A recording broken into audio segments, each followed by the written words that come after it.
Assalamualaikum warahmatullahi wabarakatuh.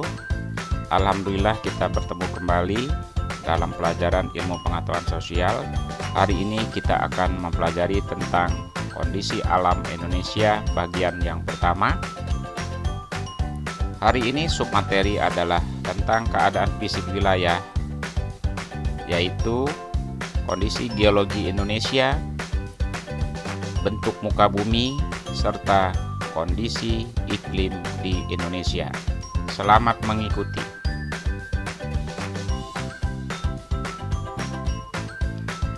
Kondisi geologi Indonesia. Bumi tempat kita hidup ternyata tidak bulat secara utuh, tetapi terdiri atas lempengan yang bergerak terhadap satu dan lainnya.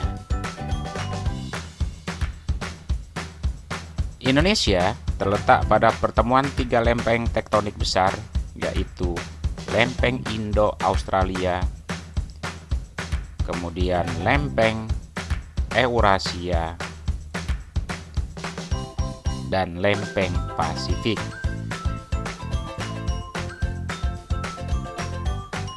Ketiga lempeng tektonik ini bertumbukan antara yang satu dengan yang lainnya.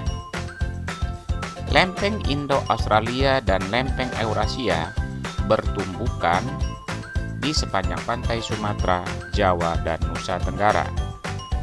Sementara itu, lempeng Pasifik bertumbukan dengan lempeng Eurasia di utara Papua dan Maluku Utara.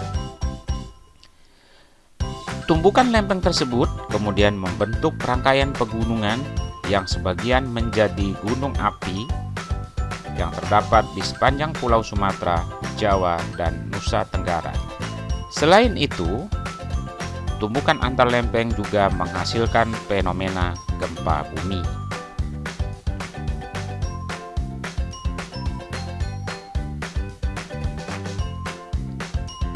Tumbukan antar lempeng dapat menyebabkan terjadinya gempa bumi. Gempa bumi terjadi karena lempeng yang saling bertumbukan kemudian menghasilkan getaran yang sampai ke permukaan bumi. Indonesia merupakan salah satu negara yang sering mengalami gempa bumi, terutama di pertemuan lempeng Sumatera, Jawa, Nusa Tenggara, dan Sulawesi. Gempa bumi dapat dibedakan menjadi gempa bumi tektonik, gempa bumi vulkanik, dan tsunami. Gempa bumi tektonik terjadi karena pergerakan lempeng tektonik. Gempa bumi vulkanik terjadi karena adanya aktivitas kegunung apian. Sedangkan tsunami adalah goncangan akibat gempa bumi yang membuat gerakan tanah di dasar laut sehingga menimbulkan gelombang. Selain gempa bumi, Indonesia juga rawan akan bencana letusan gunung berapi. Ciri gunung berapi yang aktif adalah adanya aktivitas kegunung apian seperti semburan gas, asap, dan material dari dalam gunung berapi. Di Indonesia, sebagian besar gunung berapi tersebar di sepanjang Pulau Sumatera, Pulau Jawa, sampai di Nusa Tenggara. Selain itu dapat ditemui juga di Pulau Sulawesi dan Maluku.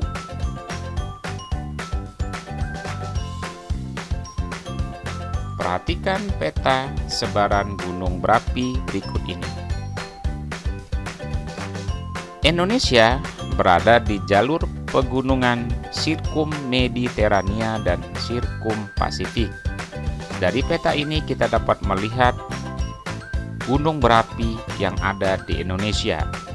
Beberapa gunung berapi di Nusantara sangat terkenal di dunia karena letusannya sangat dahsyat, yaitu Gunung Berapi Tambora dan Krakatau.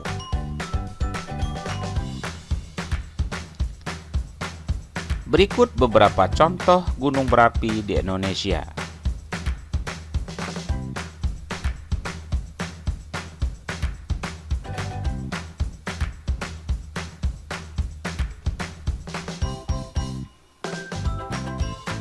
Bentuk muka bumi.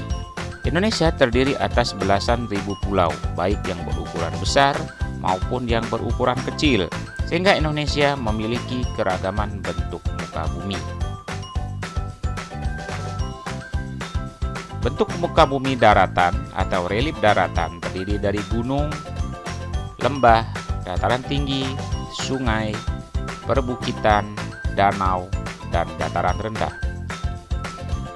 Dataran rendah memiliki ketinggian 0 sampai 200 meter di atas permukaan laut.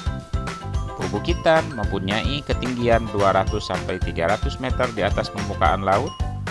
Dataran tinggi ketinggiannya 400 sampai 1000 meter di atas permukaan laut, sedangkan gunung dan pegunungan mempunyai ketinggian lebih dari 1000 meter di atas permukaan laut. Beberapa contoh bentuk muka bumi daratan di Indonesia. Ini contoh dataran rendah, bukit, dataran tinggi, dan gunung. Selain relief daratan, Indonesia juga mempunyai relief dasar laut atau bentuk muka bumi dasar lautnya, yaitu terdiri dari dangkalan, ambang laut, lubuk laut, palung laut, dan gunung laut. Dangkalan adalah dasar laut yang berbentuk menjorok ke arah lautan dengan kedalaman lebih dari 200 meter. Ambang laut bentuk dasar laut yang dangkal dengan memisahkan dua lautan yang berbeda. Lubuk laut dasar laut yang berbentuk cekung. Palung laut dasar laut yang mempunyai kedalaman lebih dari 5000 meter yang keadaannya curam, sempit, dalam, dan memanjang. Sedangkan gunung laut bentuk gunung yang timbul dari dalam laut ke permukaan dengan kakinya yang berada di dasar lautan. Perhatikan peta fisiografi Indonesia berikut ini. Pada peta fisiografi tampak sebaran bentuk muka bumi Indonesia mulai dari dataran rendah sampai pegunungan.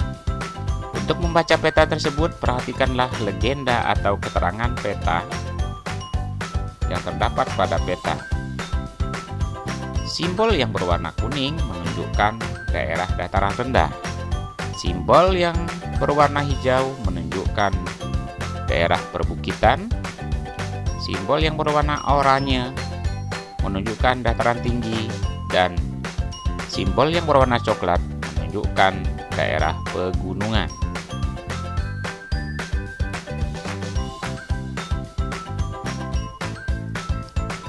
Kondisi iklim di Indonesia. Indonesia berada di wilayah tropis. Suhu udaranya yang tinggi sepanjang tahun yaitu sekitar 27 derajat Celcius.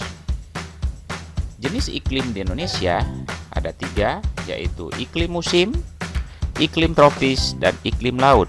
Iklim musim dipengaruhi oleh angin musim yang berubah-ubah setiap periode waktu tertentu. Iklim tropis terjadi karena Indonesia berada di daerah tropis. Iklim laut terjadi karena Indonesia memiliki wilayah laut yang luas. Ketiga iklim tersebut sangat berpengaruh pada musim kemarau dan musim penghujan di Indonesia. Di daerah iklim tropis, tidak ada perbedaan yang jauh antara suhu pada musim hujan dan pada musim kemarau.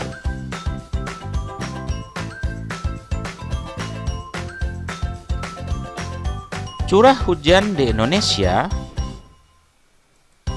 sangat bervariasi setiap antar wilayah, tetapi pada umumnya sekitar 2.500 mm per tahun.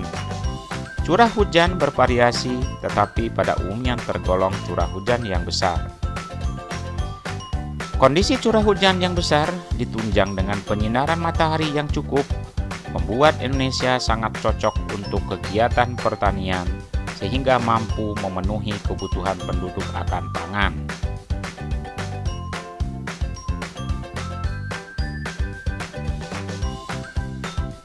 Hal yang menarik bagi Indonesia adalah terjadinya angin muson. Terdapat 2 angin muson.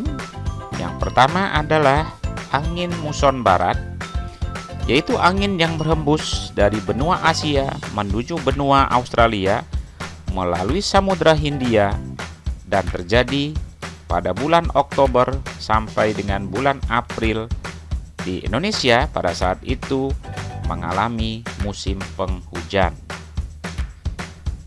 Yang kedua adalah angin muson timur, yaitu angin yang berhembus dari benua Australia menuju ke arah benua Asia, melewati banyak gurun sehingga angin bersifat kering. Dan ini terjadi pada bulan April sampai bulan Oktober, dan saat itu di Indonesia terjadi musim kemarau.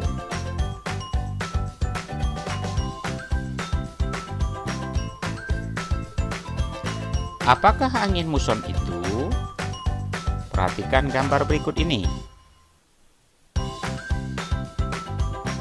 Angin muson adalah angin yang berhembus secara periodik, minimal 3 bulan, dan antara periode yang satu dengan yang lain polanya akan berlawanan, yang berganti arah secara berlawanan setiap setengah tahun atau 6 bulan sekali.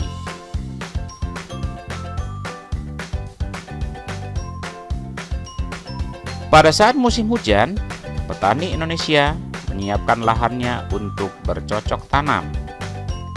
Sementara itu, pada musim penghujan, nelayan Indonesia justru mengurangi frekuensi melaut karena biasanya pada saat itu terjadi cuaca buruk dan gelombang laut yang cukup besar.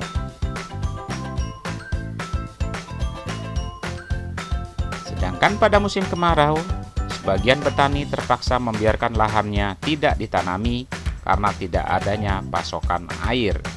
Sementara itu, pada saat musim kemarau, nelayan dapat mencari ikan di laut tanpa banyak terganggu oleh cuaca yang buruk.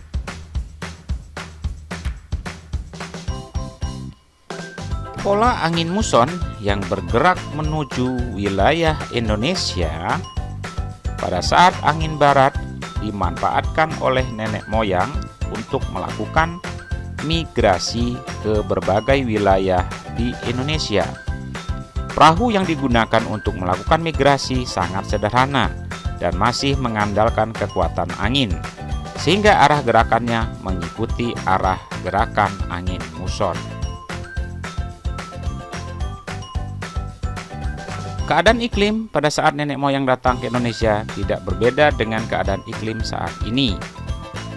Secara umum, keadaan curah hujan di Indonesia tergolong tinggi tetapi tidak merata.